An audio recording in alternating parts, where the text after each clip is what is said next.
ലോകമെമ്പാടും ഇന്ത്യയുടെ 62ാമത് സ്വാതന്ത്ര്യദിനം ആഘോഷിക്കപ്പെടുകയാണ്.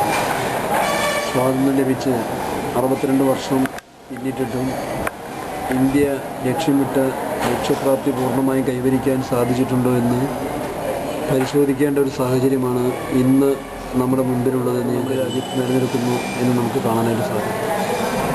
ആ ഭീകരവാദം നിലനിൽക്കുന്നതുകൊണ്ട് തന്നെ ഇന്ത്യയുടെ സാമ്പത്തിക വളർച്ച ഭരണാധികാരികൾ ലക്ഷ്യമിടുന്ന ആ അളവിൽ നിർവഹിക്കപ്പെടുന്നതിന് നമുക്ക് സാധിക്കാതെ ജനങ്ങളിൽ ഭൂരിപക്ഷവും ഉണ്ടായിരുന്ന ഒരു കാലഘട്ടത്തിൽ നിന്നും 110 കോടി ജനസംഖ്യ ഏകദേശമുള്ളൊരു രാജ്യമായി ഇന്ത്യ വളർന്നപ്പോൾ ഇന്ന് ഇന്ത്യയിൽ ഭക്ഷ്യക്ഷാമം ഇല്ലാത്തൊരു സ്ഥിതി കൈവരിക്കാൻ നമുക്ക് സാധിച്ചിട്ടുണ്ട്.